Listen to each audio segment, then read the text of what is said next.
মন্ত্রী হচ্ছেন দাবি করলেন মদন মিত্র।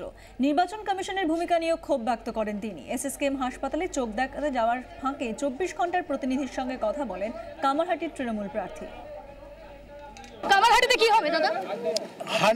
5000% ইলেকশন কমিশনের ভূমিকায় কি বলবেন? আপনাকে তো পুরো নজরবন্দি করে রাখা হয়েছিল।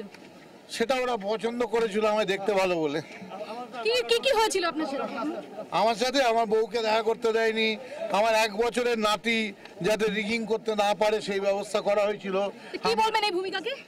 ন্যাচারালি আমার 1 বছরের বাচ্চা রিগিং করতে পারে, বোম মারতে পারে, এই চিন্তা যারা কল্পনা করতে পারেন তারা অ্যারিস্টটল বা আইনস্টাইনের সঙ্গে তাদের তুলনা করা উচিত। পুলিশের ভূমিকায় কি বলবেন? পুলিশের দায়িত্ব পালন করেছে। পুলিশ কি অতি সক্রিয়তা দেখিয়েছে? পুলিশের কি করার আছে? পুলিশকে যেভাবে ইনস্ট্রাকশন দেওয়া হয়েছে পুলিশ সেটাই করেছে। আর পুলিশের তো কিছু করার নেই, পুলিশ কিছু করলেই পুলিশকে ট্রান্সফার করে দেবে। মমতা ব্যানার্জি আবার দ্বিতীয়বারের মন্ত্রিসভা দেখার জন্য চশমাটা ঠিক করতে যাচ্ছি, চোখটা যাতে ভালো করে টিভিতে দেখতে পারি যে 19শে মে মমতা বন্দ্যোপাধ্যায় 200 সিট নিয়ে আবার মুখ্যমন্ত্রী হচ্ছে।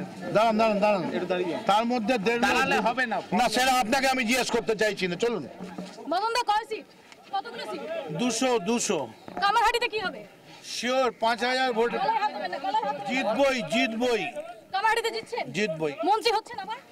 মমতা বন্দ্যোপাধ্যায় আবার মুখ্যমন্ত্রী হচ্ছেন 200 সিট নিয়ে। যারা রটাচ্ছেন যে নোটের জোট আসছে তারা এমন ঝাড় খাবে 19শে মের পর ভুলে যাবে। এসএসকেএম থেকে ক্যামেরায় দীপঙ্কর দাশগুপ্তের সঙ্গে মৌপিয়া নন্দী, 24 ঘন্টা।